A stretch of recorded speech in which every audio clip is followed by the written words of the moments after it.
ఊరికి వెళ్తే చాలు మా పిల్లలు బోలాట స్టార్ట్ చేస్తారు. ఇంట్లో ఆడపిల్లలు ఉంటే మొత్తం హౌస్ ఎన్విరాన్మెంటే చేంజ్ అయిపోతుంది. ఇంకా మా బాబు ఆరోసారి గురించి చెప్పాలంటే తన గేమింగ్ స్టైలే వేరుంటుంది. బెడ్ మీద దుంకుడు, సోఫా మీద స్టన్స్, ఫుల్ యాక్షన్ మూవీ ఫ్రీగా చూపిస్తాడు మాకు. ఏంటో ఎన్ని టాయ్స్ కొన్నా, ఎన్ని కార్స్ ఉన్నా ఫైనల్గా మనుషులతోనే ఆడుకుంటాడు. ఇప్పుడు కొంచెం ఆడపిల్లలు ఉన్నారు కదా, సో మిస్టర్ పర్ఫెక్ట్ లెక్క కూర్చున్నాడు. వీళ్ళు ఈ బోలాట స్టార్ట్ చేసి ఆల్మోస్ట్ 1 hour అయిపోయింది. స్టార్ట్ చేసిన 10 minutesకే అన్నం పప్పు చేస్తాము తిని వెళ్ళండి అని ఈ పెద్ద మనుషులు చెప్తే వెయిట్ చేస్తున్నా. ఏదో వీడియో తీద్దామని అనుకుంటే ఇక్కడ బుక్ అయిపోయా నేను. కానీ చూస్తూ ఉంటే ఎందుకో మంచిగా రిలాక్స్ అనిపించింది.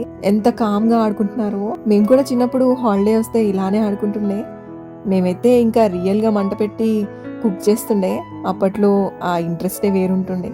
కానీ పిల్లల కోసం మనం ఎన్ని బొమ్మలు కొన్నా వేస్ట్ అనిపించింది. ఇలాంటి కంపెనీ ఎవరైనా ఉంటే చాలు, అసలు బోర్ కొట్టకుండా ఆడుకుంటారు. టాయ్స్ కన్నా ఇంపార్టెంట్ కంపెనీ అని తెలిసింది నాకు.